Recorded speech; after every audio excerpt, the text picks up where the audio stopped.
Hello everyone, कैसे हैं आप सभी। आई होप सब लोग बहुत अच्छे से होंगे। जैसे कि फ्रेंड, मैंने अभी एक लास्ट वीडियो बनाया हुआ है ग्रहण के ऊपर, जो कि 18 सितंबर को लगने वाला है।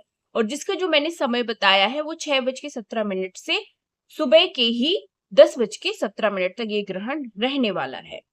ठीक है ना फ्रेंड्स। तो आप लोगों के उस वीडियो पर काफी सारे कमेंट्स आ रहे हैं कि मैम जो ये ग्रहण है उसमें क्या क्या सावधानी रखनी है। जैसे कि आपको पता चल ही गया होगा कि ये भारत में नहीं दिखाई दे रहा है, तो इसका सूतक काल भी नहीं है। तो आपको ग्रहण के समय पे कौन कौन सी सावधानी है जो रखना बहुत ज्यादा जरूरी होता है। जैसे कि फ्रेंड्स, आपको पता है कि हमारे बूढ़े बुजुर्ग स्पेशली बोलते हैं कि ग्रहण में हमें सावधानी रखने की जरूरत होती है।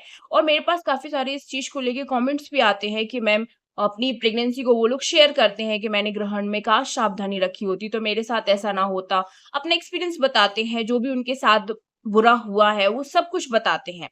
तो कहीं ना कहीं हमारे हिंदू समाज में ना इन चीजों को माना जाता है, हमारे बूढ़े बुजुर्ग बोलते हैं। तो फ्रेंड्स, जैसे कि मेरी भी 2 प्रेगनेंसी, जैसे मेरे बड़ों ने बोला मैंने वैसा ही किया।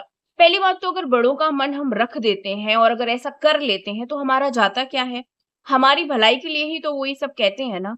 तो कई लोग क्या होते हैं कि नेगेटिविटी फैलाते हैं वीडियोस में आके कि ऐसा कुछ नहीं होता है, ये सब आप भ्रम फैला रहे हो, ये कर रहे हो। तो यार, मैं केवल केवल अपना पर्सनल एक्सपीरियंस ही शेयर करती हूँ आप सभी के साथ कि मैंने क्या किया। आज मैं केवल उन्हीं लोगों को कुछ टिप्स देना चाहती हूँ जो इन चीजों को मानते हैं, ग्रहण वगैरह को मानते हैं। ठीक है ना। तो चलिए फिर जल्दी से स्टार्ट कर देते हैं आज का वीडियो। और मैं हूँ आप सभी के साथ रेशु, आप सबकी बेस्ट। जो ग्रहण पड़ने वाला है वो सुबह के समय पड़ने वाला है। अब कई लोग कहते हैं कि चंद्र ग्रहण सुबह क्यों है, चंद्र ग्रहण तो शाम को होना चाहिए। तो फ्रेंड, चंद्र ग्रहण की सुबह की टाइमिंग इसीलिए है क्योंकि ये भारत में नहीं दिख रहा है। अगर ये भारत में दिखता, हम सब उसको देख पाते, जैसे कि प्रेगनेंसी में तो ग्रहण नहीं देखा जाता है, लेकिन जो बाकी लोग हैं वो देख पाते, तो इसकी टाइमिंग भारत के हिसाब से होती, यानी कि जब भारत में दिखता तब होती। अब भारत में नहीं दिख रहा है तो इसीलिए इसकी जो टाइमिंग है वो सुबह की है।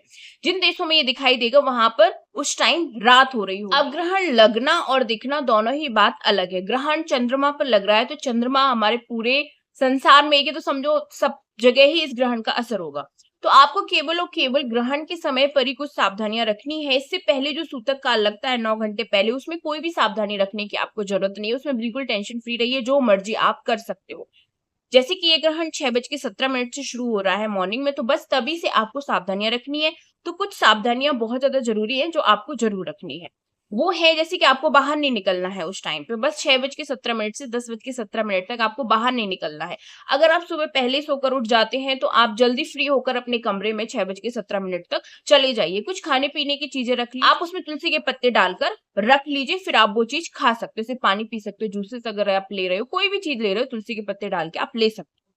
साथ ही साथ आप चाहो तो जब तक ग्रहण की जो टाइमिंग है उस समय तक आप अपने मुंह में एक तुलसी का पत्ता रखकर भी बैठ सकते हो, आराम से लेट सकते हो, आप सो सकते हो, जो मर्जी टीवी देख सकते हो, फोन चला सकते हो, जो मर्जी आप कर सकते हो। बस कुछ ऐसे काम नहीं करना है जैसे कि नुकीली चीजों का इस्तेमाल नहीं करना है, आपको चाकू छुरी का इस्तेमाल नहीं, बस आपको उस टाइम खाना पीना नहीं बनाना है। आपके हस्बैंड अगर है तो वो सब कुछ कर सकते हैं, उनके लिए कोई भी परहेज नहीं है, कोई भी सावधानी उनको रखने की जरूरत नहीं है, क्योंकि आपके पेट में बच्चा है तो आपको ही सावधानी रखने की जरूरत होती है। बाकी आप वॉशरूम वगैरह जा सकते हो, कोई दिक्कत नहीं है बिल्कुल भी, आप बुक्स वगैरह पढ़ सकते हो। बस जैसे ही ग्रहण समाप्त हो जाता है 10:17 पे, उसके बाद आप उठिए, नहाइए धोइए और घर में थोड़ा सा अपनी गंगा जल छिड़क दीजिए, साफ सफाई कर लीजिए, झाड़ू पोछा कर लीजिए, मंदिर में पूजा कीजिए, जो मर्जी कीजिए। बस जो ग्रहण का समय है 6:17 से 10:17 तक सुबह, उस टाइम आपको कोई भी पूजा पाठ वगैरह नहीं करना है, बस इतना ध्यान दीजिए। और चाहो तो अपने पास जो एक कच्चा नारियल होता है जो पूजा में इस्तेमाल होता है, जिसे फोड़ा जाता है हर शुभ कार्य में,